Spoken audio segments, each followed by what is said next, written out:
My name is Nelly Moyano Fraga. I was born in January 15, 1943, And where? in Guayaquil, Ecuador. That is in South America. Do you know why you were named Nelly? Where does that name come from? Uh, well, in a way, it's a little funny because my parents didn't know what name to put me. They didn't discuss that. So with friends, they were talking about. So they had Patricia and Nelly, because some were from here, from California, Anglo people. So they say Nelly. So the majority they voted, it was Nelly. That's the way that I had that name. I prefer Patricia, but they gave me Nelly. My parents came from the mountains of Ecuador, from the state of Bolivar into Guayaquil. And my father was 16 years older than my mother. And he met her when she was a little girl in their town of Santiago. And she met her again, well, that's why he remembers more, when he saw her again in Guayaquil when she was studying over there. So they met and she was already 18 or something, so they got married. And we were born, my brother Wilson and Bolivar and myself. And I was the baby from those three. You said when your mother was studying, what was she? In high school. Ah, okay. So she finished high school and got married. She didn't go to college. But she always loved the health program. And so she became a nurse in those years. And she was starting learning what in those years were given to, there was no high school, there was no college, no any other level of education for that specific career. But she learned through the nuns and to many other people, doctors or other nurses that used to be doing that. So she learned, and that was good for her, because when I was 20 years old, and my father got very sick with the heart problems, so he couldn't go back to work. So my mother started working again, and it was good for her that she had that career, and she was doing wonderful in Guayaquil. So I was able to go to college and became a social worker. And my two brothers, one is an educator, was a teacher at the college, high school, university level. And he's a writer, where he already passed away, he was a writer, and had so many books. And my other brother became a lawyer, and I became a social worker. I'm so glad, because I won a scholarship, and that's how I met my husband when I came here. I got the scholarship for the Cleveland International Program for Social Workers, and I got it, and I came, and I asked to be working in community, because in community you find casework, group work, and all the activities for the community. And that's what I met Phyllis, and he was working with neighborhood centers at Ripley House. And I finished the time that I need to be here. I went back to Ecuador, and he went over there, we married, and I came with him in 1969. So 69 I'm here, and I was lucky to start working at Ripley House. So it helped me a lot to be busy, because I really felt lonely, floating what I'm doing here. And I used to go with my dear husband to so many functions, and I used to look all the place full of beautiful people. But I said, what I'm doing here, who is all these people means to me? And it was hard in the beginning. But that changed when I had our first son, Fernando. When he was born, I really felt like roots came from my body, psychological, and grabbed me to this land, to this country. Since that day, I belong to Houston, to this country, and I love it. This is my home. So that's very special for me to remember my son. And then I have the second, Carlos, and the third, Bolivar. And here we are. in the community and got so involved with the community. So he was going to school, so he was more involved in the schools, and so it was a great opportunity that I had time to do this and volunteer at schools because Mama has to do something helping at the school too for the kids. So it was great to do that. And so little by little, I got more involved in the community and volunteering here and there. And I remember one of the first ones was going to jail downtown, and there were no Hispanics volunteering for that. So do you remember what year was I was in 69, 74, 73, 73.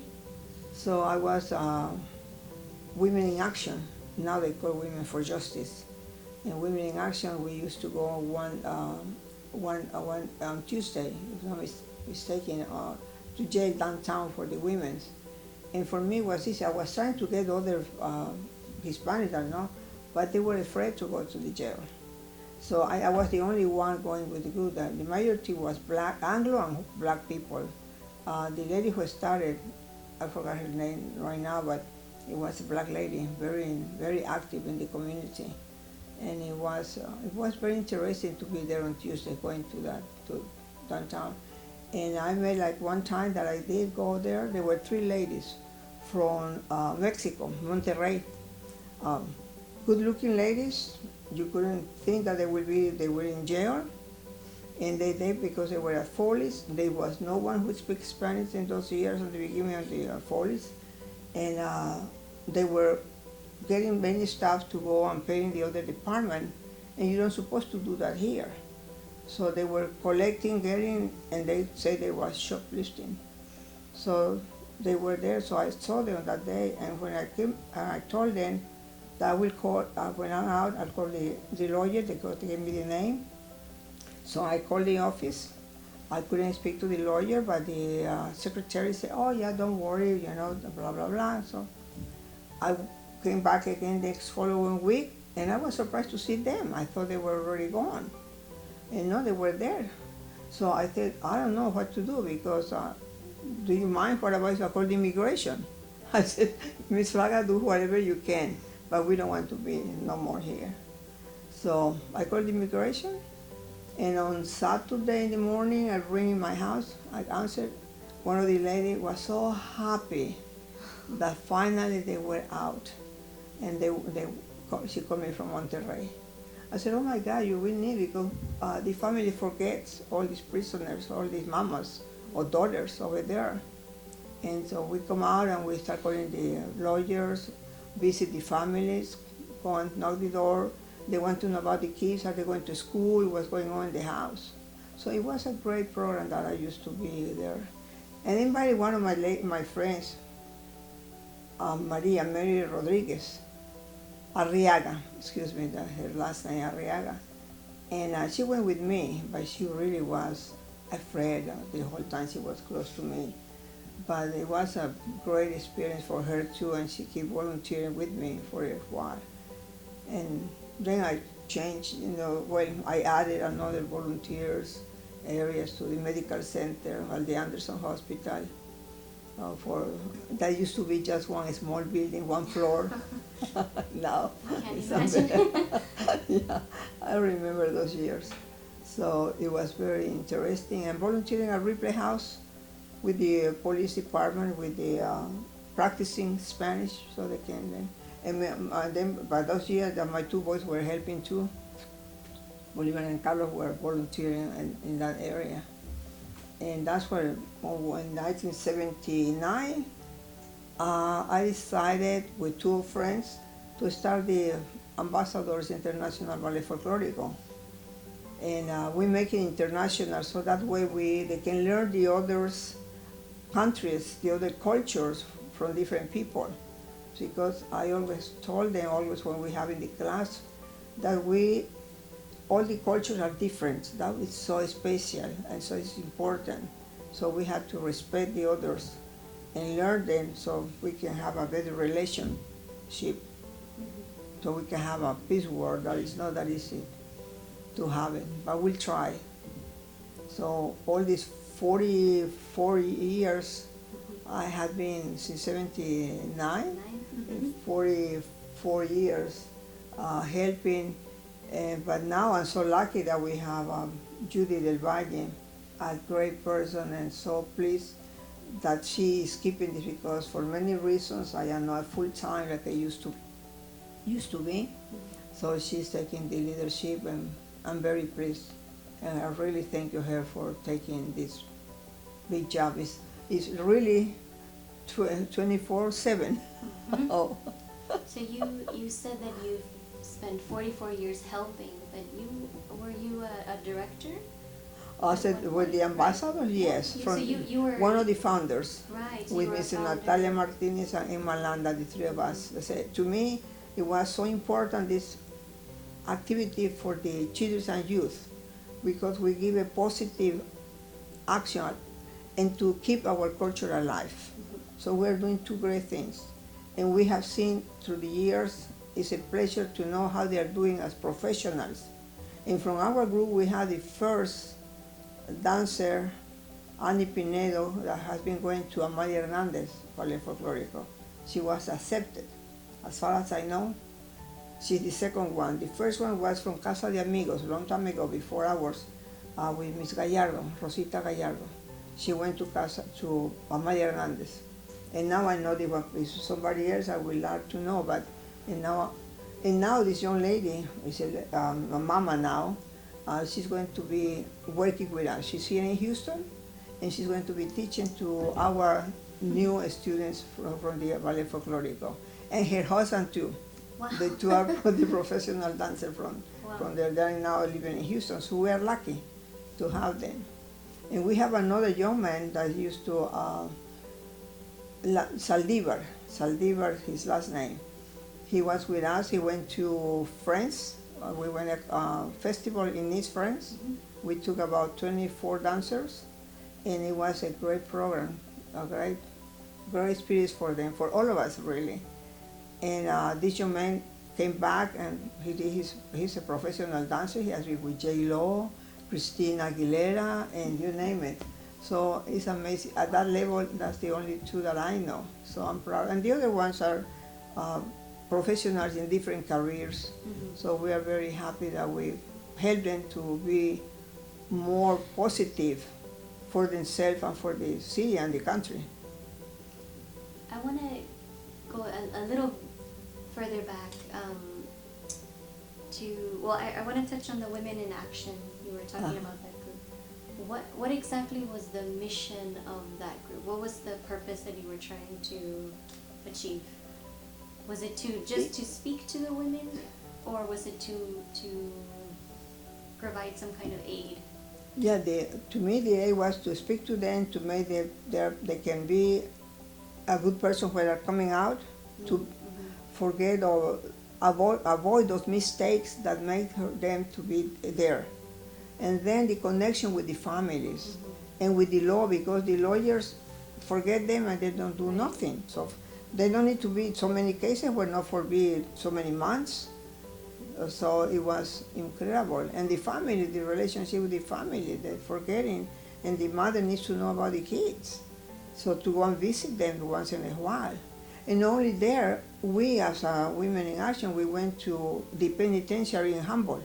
That we used to go once a month on Sundays. That we used to do that too. For a while we did, until it was something that we couldn't go for some reason. And then I just stopped going there. Is that organization still existing today? If I'm not mistaken, they changed with the name, with the Women for Justice. Oh, okay. That's the name now. But I haven't been involved now, because with the Ballet Folklorico it took me a lot. And the other organizations that I was able to be one of the group of the founders of the Ecuadorian Association, and the other sister cities, Houston Guayaquil Sister City Association. So we still have those organizations going on, and it's good because that way we as Ecuadorians that want to let people about the community, about our culture, and we used to perform. We were 6 couples, adults, before the ballet. That was 3 years before the ballet. So we have, no, in 77 was the association, and we were able to be performing at the Houston International Festival, the 6 couples. It was amazing. And we were doing that to say they didn't know about Ecuador. Chile, Ecuador, of course Mexico always was represented, but that's the only one that I remember, in Argentina. And little by little, they were coming the others from Guatemala, El Salvador, and Brazil, Colombia, Venezuela. Right now, we don't have a good information about Ecuador. There are so many trouble. It is very sad. The community in Houston is very upset with what is going on in Ecuador, because even we have families. I have my brothers, nieces, nephews over there. And it's very sad to know the situation, but there are so many honest and hardworking people. But as always, it's taking over the negative situation for the famous, the drug selling and getting the money easy way. And it's sad, it is very sad. So, but we are very hardworking people, wherever we have been accomplished. Good people, but sometimes I'm so sorry to say that happening, that change the famous money, they don't see. And maybe it's not only that, because I know that so many have been said, if you don't do this, we will kill you and your family. So how can you move if they're going to do that?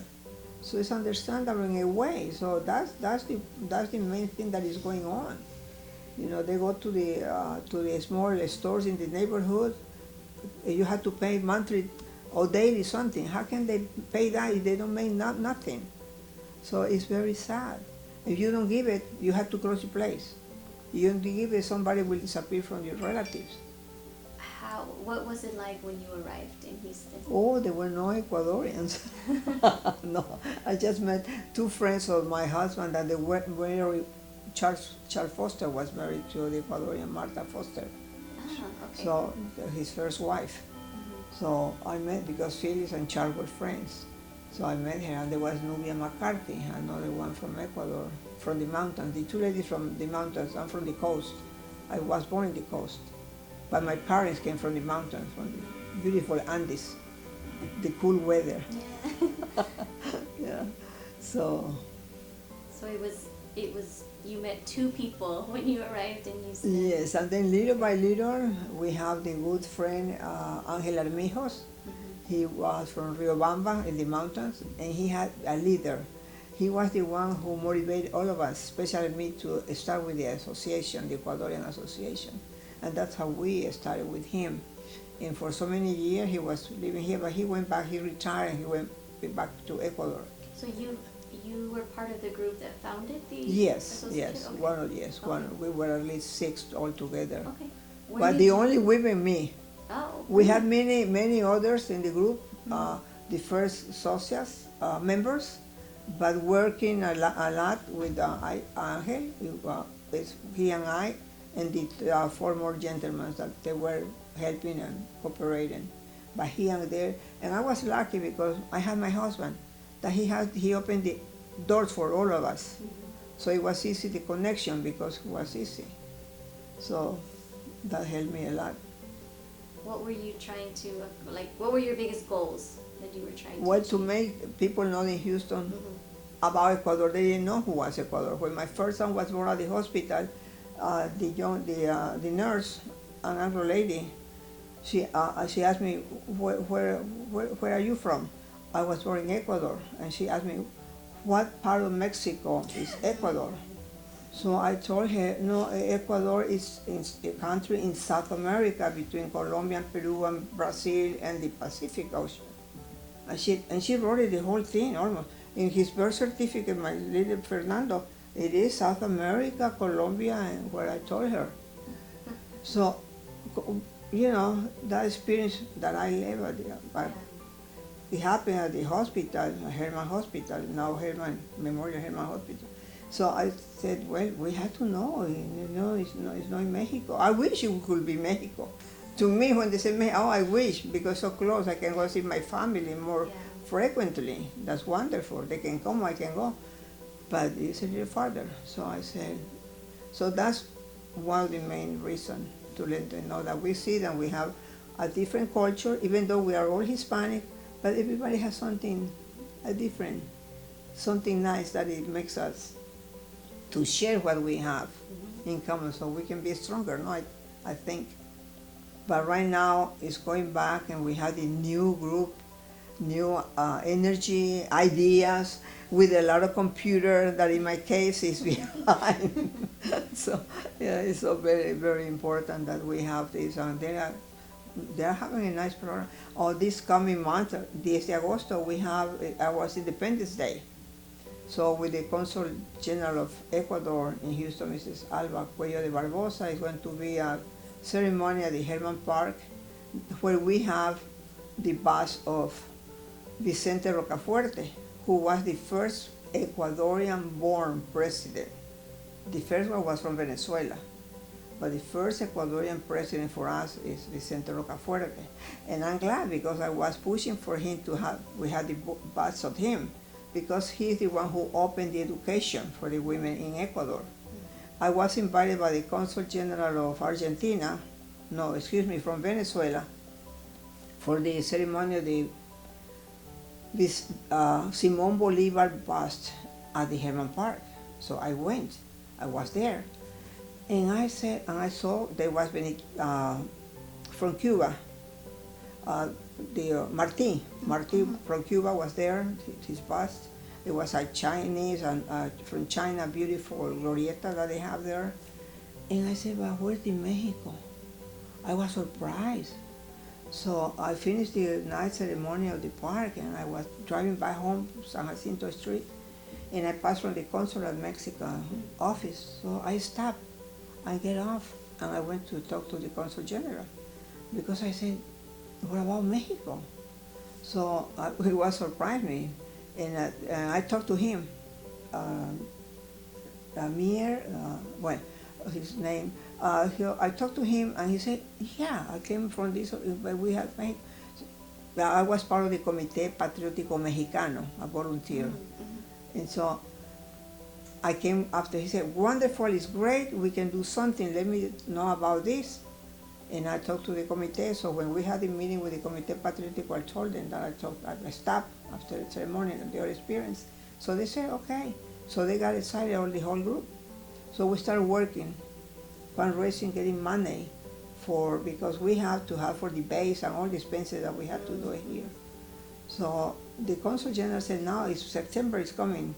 So the famous minister from the petroleum, Pemex, is coming to the ceremony, so we will ask him. So we went to meet him with the president of the Comité Patriótico and Mr. Tano Quintanilla and Aventura Rios, the president, and Tano,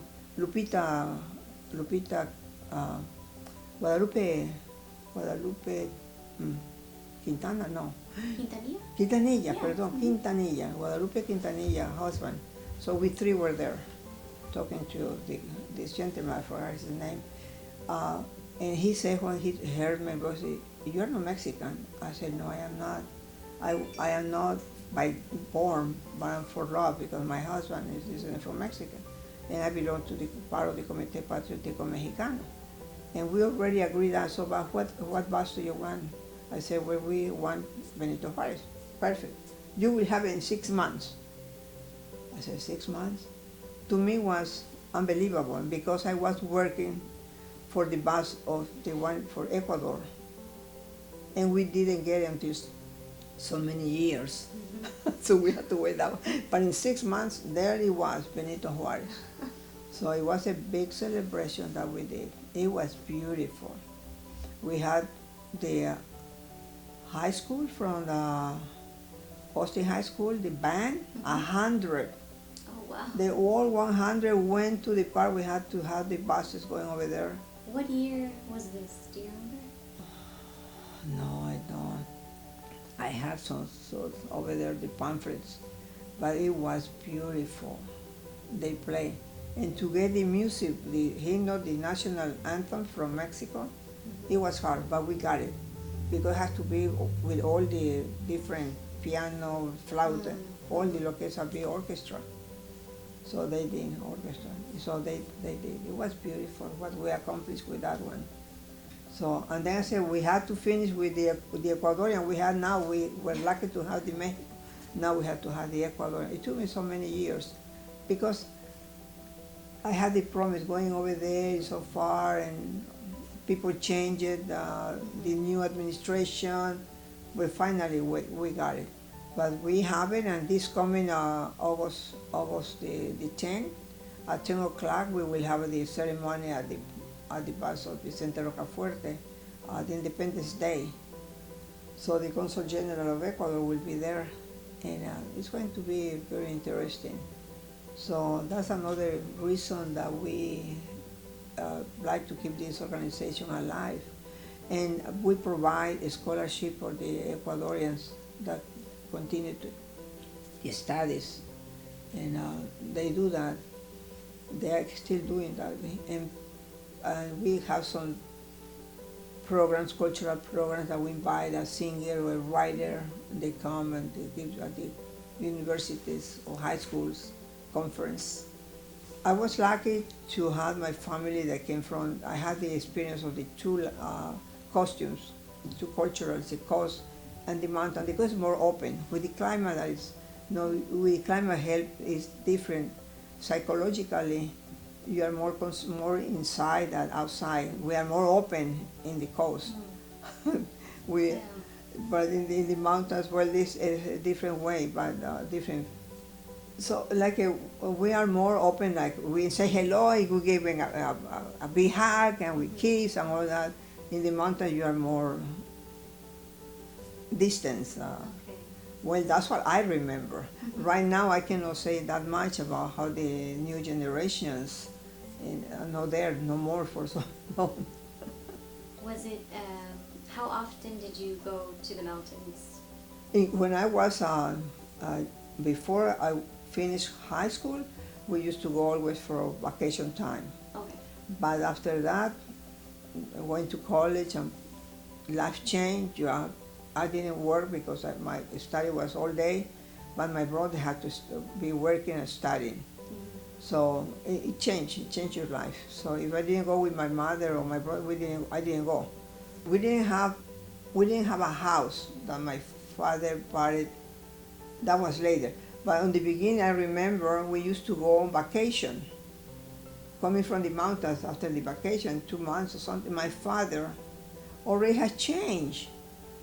Here we are driving, taking the taxi, wherever, I go home. Where are we going? I found another nice apartment. Oh, he was so nice, my father. He changed it, everything looks like nice, new. Even the kitchen was transformed, all the utensils, the knife or the pots and all that, they were they look so new because they washed it. He was incredible. My father was a man, how do you call here, a man that can do, or a person can do many things. So he did so many things. He changed us the apartment. Oh, how nice! They has a balcony, or this and that. So, but the years he bought a house, so we stay in one place. But for years, so I like the one before because we have a nice experience of being another neighborhood, even the environment in the apartment or the house that it was something different. I like that. I remember that. Hey, where are we going? I thought it was no, he had moved. And he didn't wait for us to help him or my mother. He did it by himself and all that. That was so incredible. But my mother, she used to sing, beautiful voice that I don't have it. And she was singing, and like we do here, the Ecuadorian Association, my mother and father were for the state of Bolivar, so they came to the state of Guayas. So they have an association of the Bolivar in Guayaquil. Okay. Okay. Yeah. So the same thing. And then she was beautiful voice. So there were always people that, especially the men that knew how to play the guitar. So they started, so all of those functions, my mother was singing. And that's the reason that I didn't have a good voice like she did. So she taught me how to recite poems. So since I was 5, or when I remember, I used to recite poems. Wow. So that helped me a lot to be going out, to speak to the people outside. It was easy because I was used to do that. So my mother did that. So when I went to a school, I was the recitadora of the primary, the high school, Wow. even college. Not that much in college, but in high school, yes. I have those patriotic poems, long one that I can believe it now that I used to memorize Wow. and sitting for the public right there. We had the big functions, civic functions in the park. Thousand of from high school we used to go. I was reciting right there in front of those people. And that's what I always, and the high school teacher, the director, the dean they used to say, why are you, anybody can do something special today?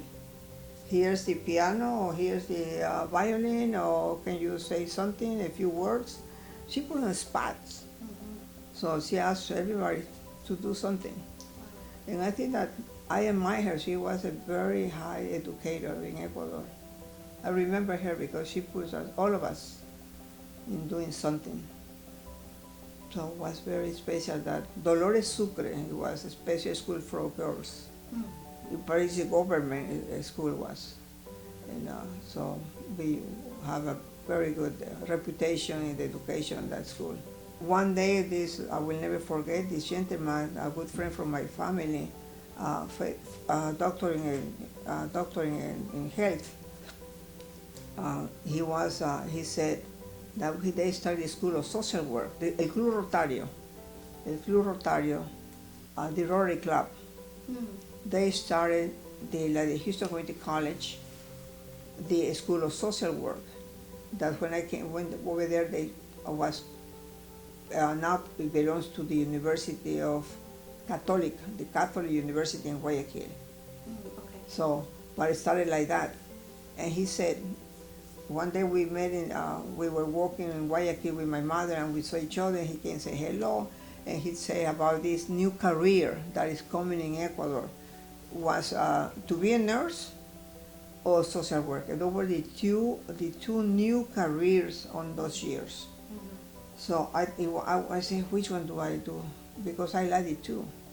But after like I said, this surgery that I have, I said, I'm going to try the social work. Had you ever heard that term before? No. No. No. What? But he explained to me that day what it is and all that.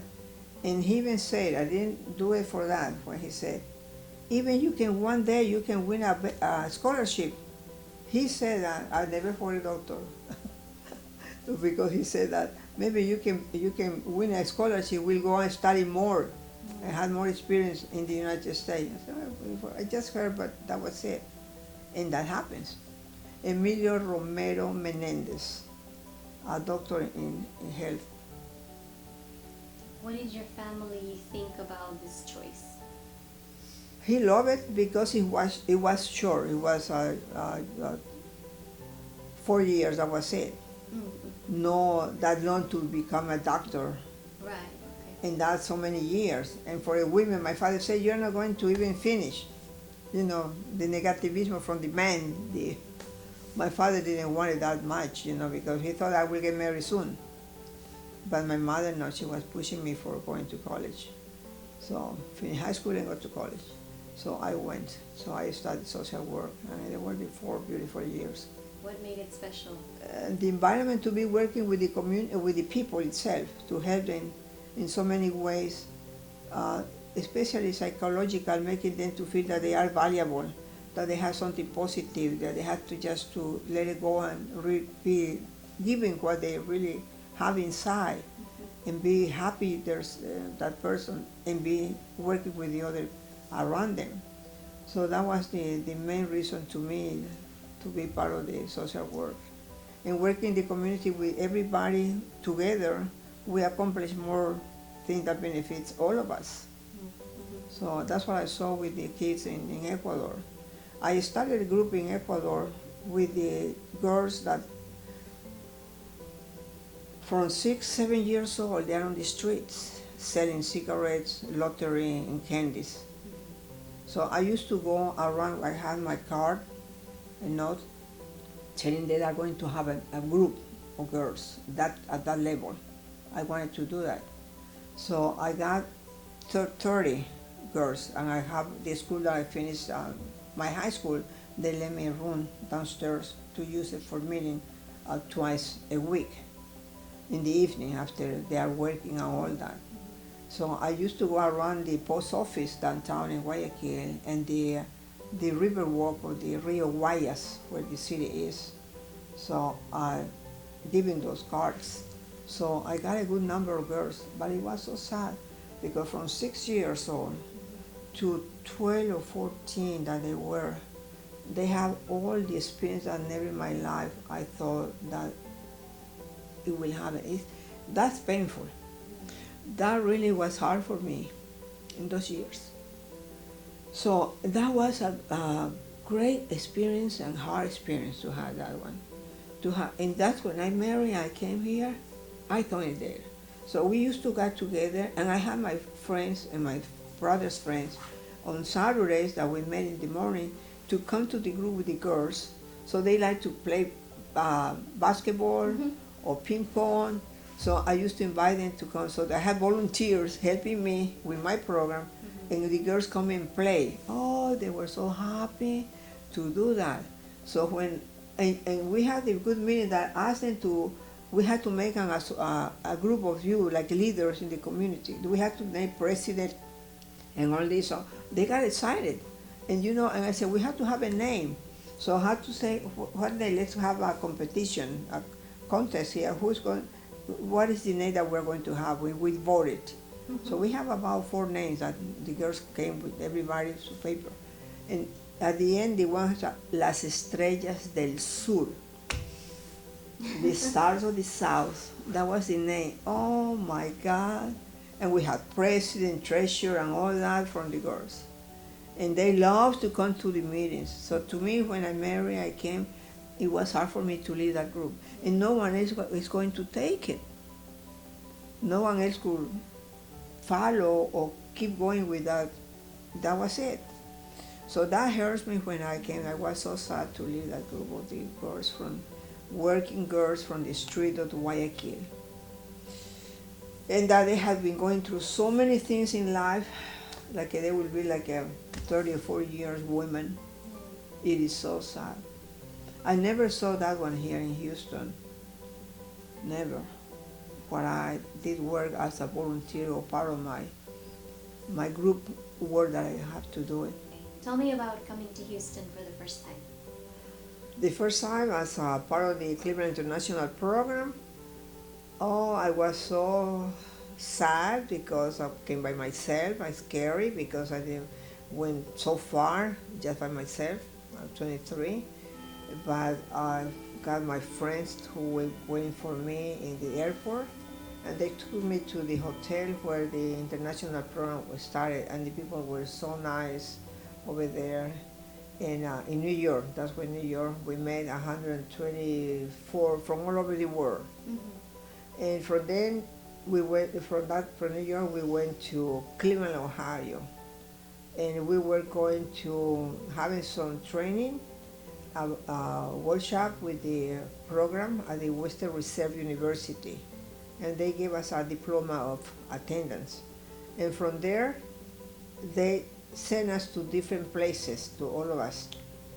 And I have asked for community work, and one of the best cities for community work was California, and Texas, here in Houston, and Columbus, Ohio, right there. But I was lucky, they sent me to Houston with Gervano Contractor from India. So we took him to Houston. And I practiced and learned a lot with her because that was the only language that we could exchange. She didn't know Spanish, I didn't know Hindu. So English was the language between us, so it was great. I was gonna ask, so when did you first started speaking English? Well, I always in high school, we used to have class in high school, 1 hour a week. But we loved, many of us, of the students loved to learn English. And then one day, when I was already in college, I saw an article in the newspaper saying that they were giving, it was a small article, and saying that they were giving a scholarship to whoever wants to learn English. So after my classes in the university, I went by there. I stopped and get off of the bus, and I got into the building. And they asked me, do you want to, I said, you can be in the third level, let's say. I don't remember what, but no first level. I said, I prefer to start with the system with you from the first. He said, perfect.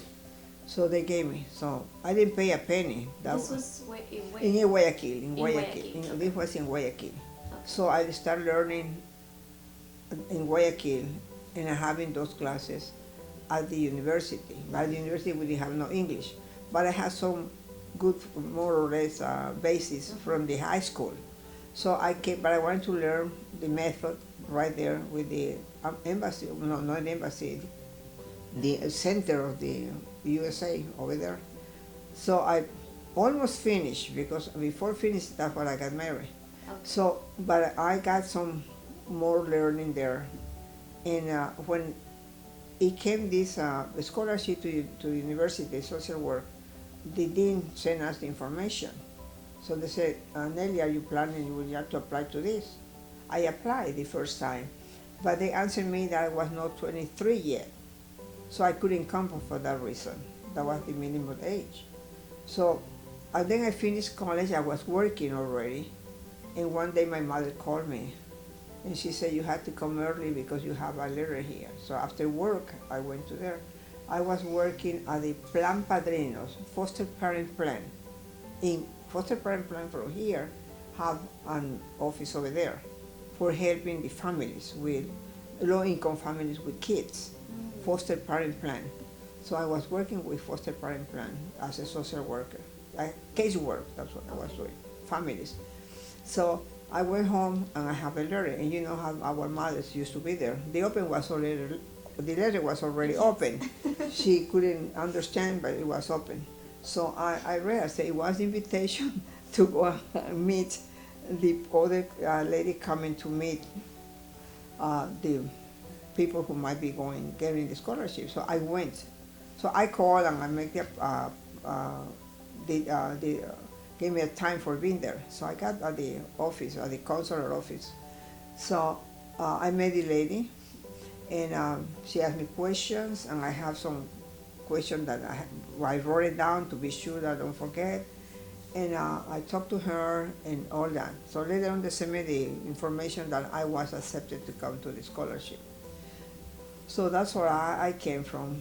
Flew from Houston, from Guayaquil to Miami, New York we met, and then we went to Cleveland, Ohio. From Cleveland, Ohio, they sent me to Houston for community work. And so I came to Houston, and Gervano from India and we came together, and we flew over here, and we got to the Javi airport. When Javi used to be small and not like it is, so we get down from the airplane and it was open, so we can see it was open. So we just walked from the airplane to the exit. Yeah, it was all open, and Phyllis was standing over there. So many people, but he talked to us when we were coming, and the first thing that he said in Spanish, that I didn't like it in Spanish because I'm supposed to practice English. So he said, ¿Es usted la señorita Moyano? Oh, yes, sí, soy yo. Yes, I am. And then Gervano, and he was with another gentleman from Venezuela.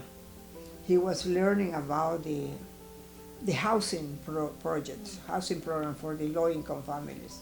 So that's why he came from Venezuela. So we met there, and we came to the replay, and we were living there. In one of in the second floor used to live Mrs. Womack, who was the general director of the Ripley House, Mrs. Womack, Marceline Womack, very intelligent, hard-working lady in the community with great programs. And we live there. We have a room for the two of us that we share it. And there is a area where we can, a kitchen area that we can fix our food and all that, be cooking there. But we didn't have time really to be cooking there. We're always busy working the community. I used to work at Clayton Homes. And at Clayton Homes, when I was there, I met one family from Ecuador. Oh, wow. She was there from the mountains, from the Quito, from the capital. She was there with her mama and daddy and all those. And she was married. She had with her husband too, and one kid or two kids. And well, it was very interesting. And then I was working in main Clinton Homes, and we have all the programs with the kids. Beautiful, the beautification program that I was outside on the sun, doing so much, working the garden, motivating the people to clean it up and all that we were doing. And there were so many programs that we have at the educational level with replay for the little ones too, all ages. And it was different areas, and they have exercises, and they have the football, the baseball, and all the activities for the summer program especially. The movies in the evening, very educational, very like the Walt Disney too, so they can have something different. So it was very, very interesting that what we were doing there all this time. And we used to take those groups going to fishing, or get the crabs and all that. The Kima, we used to go. It was very, trying to have those kids busy, going to the zoo and all that, the park, Herman Park. It was so when I got there, I got so much some time that my father couldn't believe that I was. So where did you go? When you were in the beach always? I said no. He just was working outside the beautification program, helping the families to keep the garden nice and all that. So it was a great experience in all levels, and educational levels, where they were having troubles with the English, that they had to be learning more at schools, and they had to have more teachers for Hispanics, so they can really understand what they're learning. I was assigned the community Clayton Homes with all the programs that they have. Okay. So we were doing everything that was needed. So for me, it was fine. And was this part of training, or at this point were you getting paid? Were you a paid staff member? No, we were not paid. But we have a small amount a week for maybe the bus or something, but we didn't have no payment. So it was very, very, well, we had the house, we have all that, so we didn't need that much, really. And how long did you do that for? It was altogether 6 months. Okay. Over there, and here was 3 months, I think. We arrived here in June, July, August, September, 4 months. So I met Mr. Fraga 4 months. It was unbelievable because we never got, we knew that we liked each other. How did you know? It's something special. It's something special. Be comfortable. You trust that person, and when you see a person, you are happy. But I had to go back to Ecuador. I'm not going to be married without my parents knowing or stay here. Never came from my mind. No. I had to go back. So, and the Dr. Henry Ollendorf, the director of the program, came to visit us. Where they used to go, all the directors used to go to all the scholarship people that were training. So he came to Houston. So he came to Houston to see how we were doing, Gervano and I, and he met Felix. And Felix and one couple, he was from Chile and she was from Mexican-American, good friend of Felix, and they invited him to go for dinner. So we went for dinner, all of us. And after that, Mr. Henry Ollendorf invited Felix to go to the closing ceremonies in Washington, D.C. of the program. So I didn't know that. So we all said goodbye at the end of the program. Here we left, and he called me over there and saying that he was coming to Washington. That Dr. Henry Orendorf invited him to come to that ceremony at the banquet at the Waldorf, right there in Washington, D.C. So he came. So it's unbelievable. He came, we spent time there, it was nice. He came back to Houston, I went back to Ecuador. I thought I'd never see him again. So I got to Ecuador. And then he was sending me letters, I was answering him. All this year we were sending letters back and forth until we have a line, a phone, because we didn't have in that area where I live. So when we had the line, he used to call me, I sent him the phone number. So he called me, and I used to answer him, but one day I was busy, I couldn't answer right away, so my mother answered the phone. So my mother answered the phone, and they were talking. And then he invited him. It would be nice if you come to visit us, to come to visit Ecuador, to see the city, blah, blah, blah. I'm sure you like it. And he was so happy to her. And when I answered, my mother said, here's Felix, sorry. I said, well, your mother invited me to go to visit you. I never invited him. So he accepted, and he went that was in 68. When the Mexico has the famous Olympiadas, the Olympics. So he went to Olympics first, 2 days, I guess he went to see some group that he wanted, and then he went to visit us. So when he visited us, there he was, nice to see him, blah, blah, blah, all this time, no? And then I told my mother that his birthday, he was 37, so he was going to be 39 when he was in Ecuador. So I said, let's have a party for him. Let's have something for his birthday. He said, okay, so we planned it for Monday, because after that he was coming back.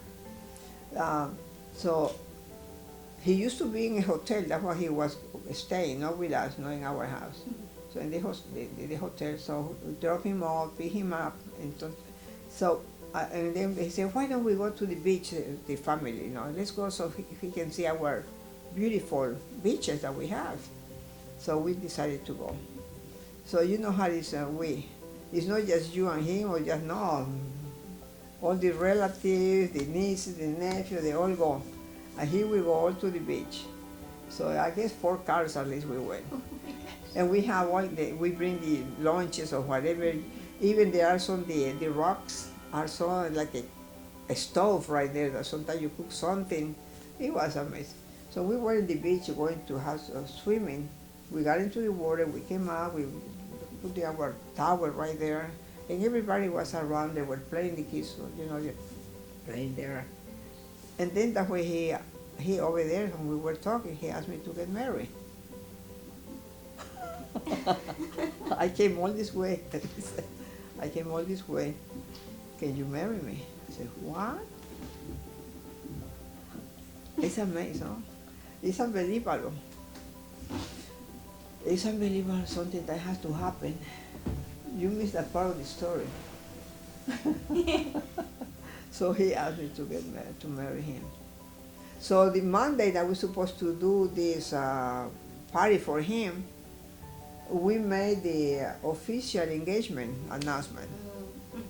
So, we can do it so fast. I even asked the priest that he knew me from, Cayetano, Padre Cayetano Tarruel, Spanish, he was from Spain, that was sent to Ecuador. And he loved it. I don't know how he did it, but he lived there all his years and he died there. He loved the people. Tall, great priest that we all love him. So he came and said, and then when he met it, he's more Spanish than you. With Samarron, Fraga Samarron, and then he said that's from the state of something in Spain, and blah, blah, blah. And this is sitting in Spain with the Fraga. And all that. He's more Spanish than you are, Nelly. He's more by side, he said, Father. He was from Spain. So he met him and asked all the whatever need to get married. That was on October the 68. In January 69, we got married. I came with him. And when I told Phyllis one time that the way that there was arranged marriage. Because I told him when we were in our honeymoon, I told Philip, we haven't seen a year and a half, almost 2 years, just letters and then phone calls, and we met 3 months, and he are 54 years married. And I told him when we were, I said, I dreamed, my father already passed away in '69 on January 1st, and I dreamed my father and him together. And he said, when we were in Lima, Peru, in our honeymoon, and he said, and I dreamed you with my mother. So I told him, this is an arranged marriage. Your mother and father did that for us. Because I dreamed with him. And he said, I dreamed of my mother with you. And you got married in Ecuador. In Ecuador. No, that was in October. He came back, and then when he went for the Olympics and to visit us, and he said he went with friends, and he told them, hey, let's go to Ecuador. I said, okay, we go with you to meet your future or whatever. I don't know what they told him, but okay, we go with you. And then where is that Ecuador? It's in South America. We have to take the plane so many hours. No. No one wanted to really go. So they didn't come, just him, he came. But Phyllis was so nice, he brought the dress for me. And my aunt fixed it a little bit. She did the final touches for it.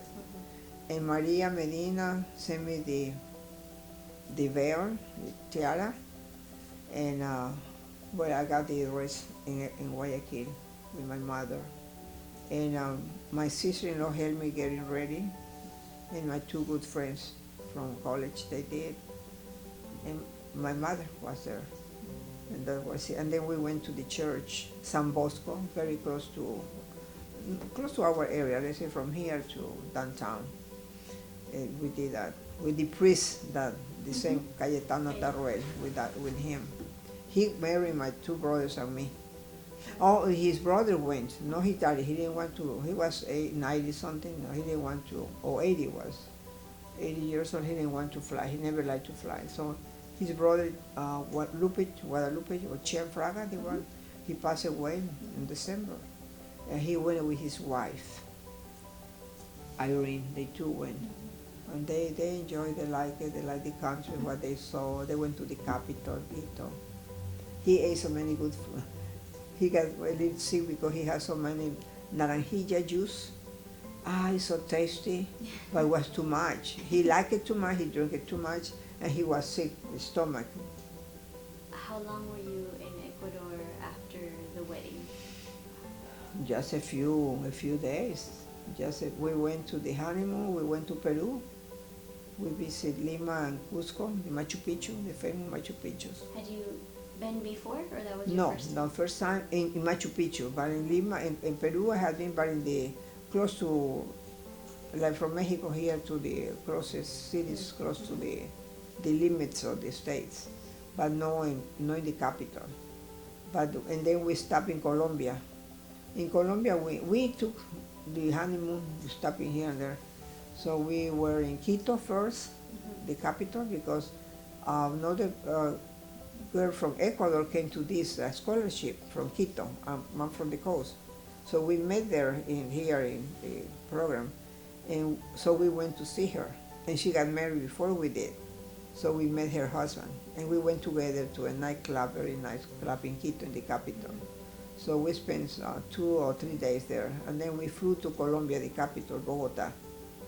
And it was beautiful, the museum, La Catedral de Sal. So Simon Bolivar places, the museum, of the Gold Museum, and all that it was. And then we came to Miami. In Miami, and then he wanted to go to the island. I said, no, I don't want to be there, I'm tired. How long was this honeymoon? 2 weeks, I guess. Wow. Because we started, we went different places. Yeah, from Peru we came to the house in Guayaquil and said goodbye to my mother. That was hard, to leave her.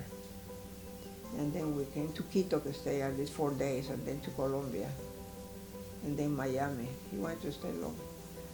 what happened that he had never taken too many vacations. All the friends, all the co-workers used to tell him, Phyllis, take vacation, because they don't give us vacation because they say Phyllis not asking for vacation. They were teasing them probably, no, because they had to give it. But they were, hey, Phyllis doesn't ask for vacation. Here you are asking for vacation. So they said, Phyllis, you better take vacation because here we are.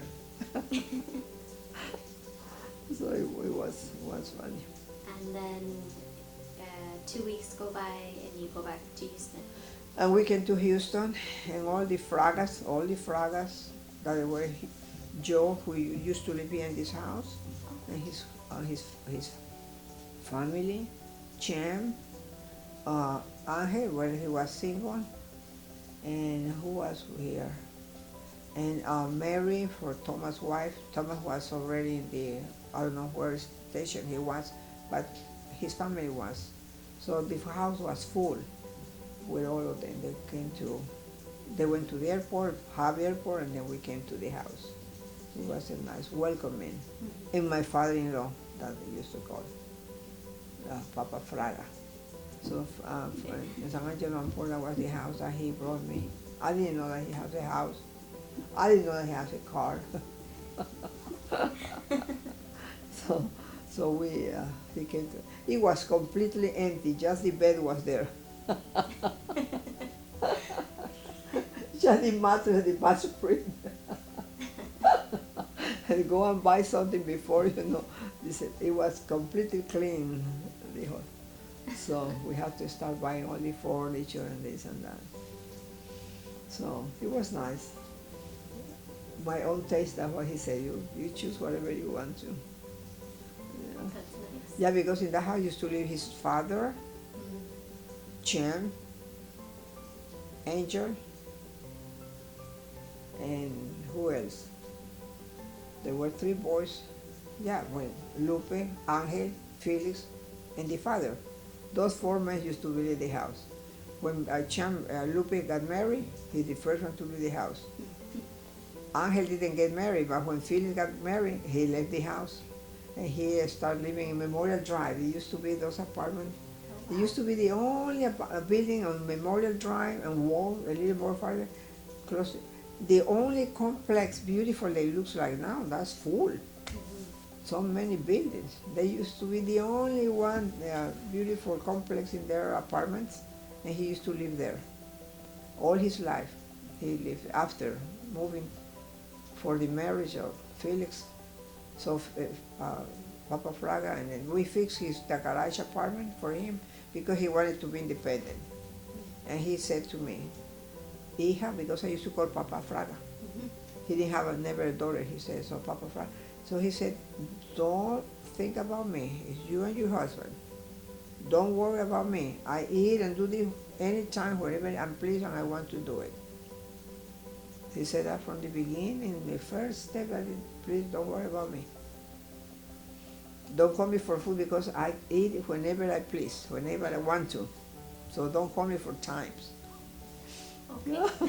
He did. Well, that's the way that he was. I just followed instruction. Let me tell you about something, another organization that I started, that I founded, but that's with the federal government, that they have the food program. Very important, interesting, that is well done. It's a great program that the government provides to ladies who are at home, taking care of someone else's child, and have a permit to, they are working at home, practically. Parents pay for their care, and the government reimburse money for what they are spending feeding the kids. If the parents pay the meals, they cannot be in the program. Okay. But if the parents don't pay the meal, the government reimburse some money to them for breakfast, lunch, snacks, and dinner. And I was looking for a job after 17 years not working, because I was at home with the kids. So Bolivar was the last one in high school, and I said, what am I going to do now? I'm going to back to do my work. So well, I find that job that it was very good for my point of view for what I wanted to do and the hours. So I started that one. So I had to be a non-profit organization. So I have a board for that one, and I have maybe 5 person in the board, and I was working with that one. I used to be working. Uh, well, first I was working with Mrs. Heber with the VIP program, and I worked with her 4 years. But one day the office was closed. So the 4 of us, one was working with English, with Spanish, and the other with Vietnamese, and the other lady was working with our kids with problems. So we went to the main office with the Texas department, and they said that they had to close the organization for certain reasons that they have to investigate. So we said, well, what about us? So we applied and we got it, but we had to be non-profits. So I started non-profit on my own, and we all did, one with the Vietnamese and the other with the English and me with the Spanish. What was the name of your? Cuidado Nutricional del Niño, Okay. in Spanish, put it in Spanish. It was a program that no one knew the Hispanic. The Hispanic that it was in the program was just two, one from Houston and one from Baytown. So this lady that contracted me first, that was looking for work when I went to see her, and so she has just 2 persons in Spanish. So I started working. I had opened with the newspapers, the local news in Spanish, the radio stations, the TV. So it was easy for me. They opened the door for me. I was already involved in so many things. So I put it on the news all the time. So with her, I was having 150 daycare home provided. From 2, we were able to have 150. But that's when we closed the organization. Well, that one. So I started my own, and another person started another one in Spanish because they knew all this from the same group. Another one started, which is fine. So she has some people that went with her, and I have some people when I was ready that happened. And I started all over. So I was working on my own. But for helping me working with the contracts, all the problem with the government, I had always good friends that helped me to look more the detail, the legal situation, whatever is regarding, because it's not that easy. So I worked for it for 30 years on my own. With the help of this other person. I used to have here in my house one person that was working hours with me at the office. And one time we used to have 3 more ladies outside that were working that I know this friend, they wanted to do some work. So I divided because they were in different part of the Houston. Even I have in Galveston, I have 4 daycare home provided in Galveston. So one day I used to go straight to Galveston, stay there all day. So visiting this lunch, breakfast, snack, and all that. And divided the area for the other persons to help me, so I don't have too much to drive, and I need to sometimes in the office. So I did that for 30 years. And then I retired from my paid job, and I used to do that paid job, and I used to come to work for my volunteer work with the Ballet Folklorico and doing with the Institute of Hispanic Culture. Mm-hmm. That was an organization that I have been working since 1980, if not mistaken, as volunteer. And I thank you to the Institute of Hispanic Culture for giving me the opportunity to be part of so many programs that they have. So I volunteered in so many different programs that they did. The last one was doing the Festival Folklorico at Miller Theater that we started with Dorothy when she was president, and Norma Pavon. Dorothy came with the idea, and I said, wonderful, let's do it. Because international, and in the beginning, our ballet folkloric was the only one who was performing 3 or 4 times, because we were representing Ecuador, Mexico, El Salvador, Colombia, Venezuela. We used to do at least 5 performances. Little by little, until the other organization or the other groups from different countries started having their own dance group. So then we just kept, not even Mexico, just Ecuador. Like this year, we're going to be dancing, participating at Miller with Ecuador. Because for Mexico, the person who is in charge of the whole thing is going to have a mariachi for Dia de Hispanidad, which is fine. You know, the director is the director. I used to be the director. You know, many of us was in charge of 1 year at least to do the whole thing. So give me the opportunity. I work with so many volunteers. The head of the like Rima Balbona, who was at Thomas University, and that with the art with the educational program. I was working with Maria Rocha, who was Houston Community College and so many other areas. And University of Houston, Lupita Quintanilla, and so many others that we have connection, that we did so many programs, presentations with the artists coming from different countries and doing that. We were able to bring Leo Tanguma from Ecuador, the native.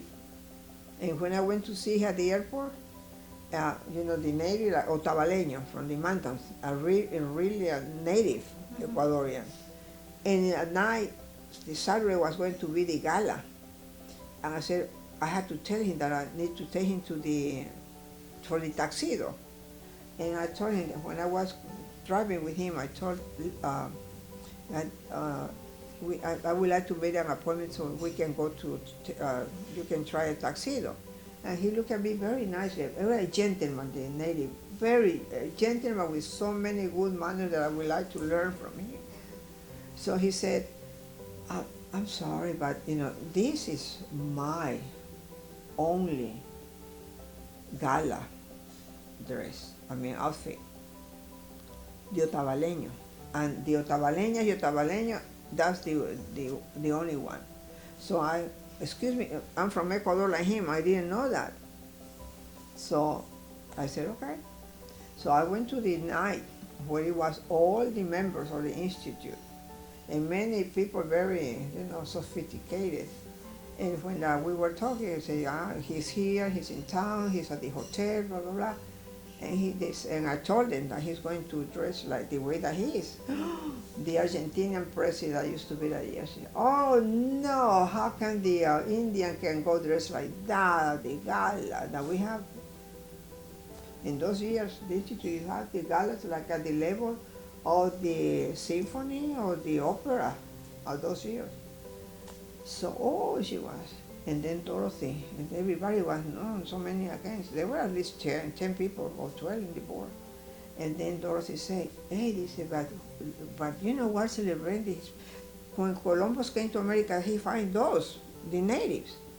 And we have a real one that is here, what Colon finds. So it would be good that he will say like that. I said, yeah. I said, yeah, Dorothy's right, we will. And then the whole group decided, yeah, he will be coming inside like that because where he came to America, he found him. And we have that one.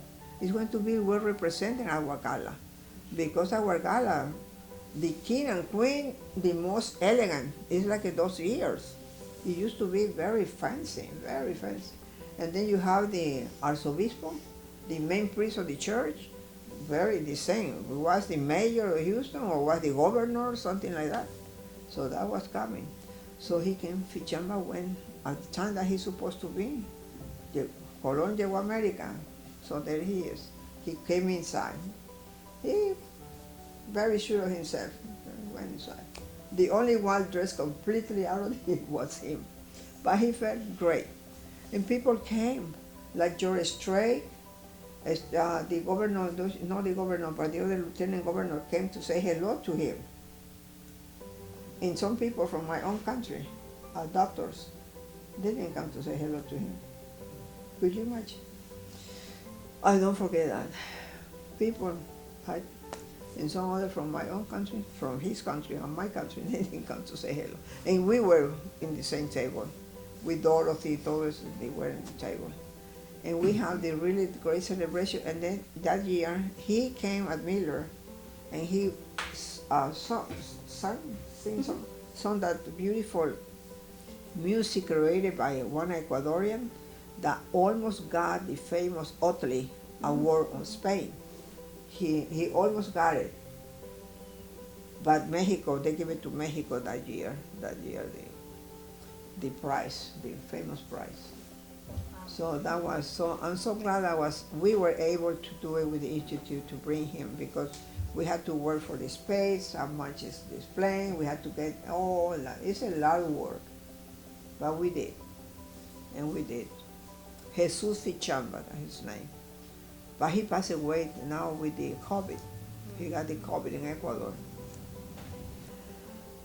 At the moment, I am still with the Ambassador Ballet Folklorico, but no 100%. I will consider maybe 20% when they need me something um, helping some way, because my health and especially my husband needs more my time. And I had to have, according to my doctors, and I had already some situation that doctor said, no, you need to do for you, otherwise you can be more sick than him is. So I'm not doing that much really. A little bit with the Consul of Ecuador, and they come to Mexico for some orientation and advice or any idea, I do it. But I'm not doing that much. Just mainly, I go now with the doctor said that I had to leave the house at least 2 hours a day. I said, get out of the house. I said, I do. I go to the outside the garden. I don't say, not even your yard. You have to get it completely. I was telling him, oh yeah, go out. I love to water the garden. Oh, that's my therapy. I love to be outside and water the garden. But I said, no, you have to go and have your friends. You have to get out because you need to. And I'm reading some books, and really, I can see that is. And we are getting to that, it's getting harder, it's little by little. The situation is not the same. But it's not bad completely, no. It's under control. Thank you so much, and thank you to the community and thank you to Houston, the community for give me the opportunity, really, to be part of this and make me feel at home now. And that I'm very happy, And this is my home. From here go to London. But now this is the place, and thank you God for his blessings and for the love of my husband and my 2 boys. Thank you to the community, guys, give me the opportunity.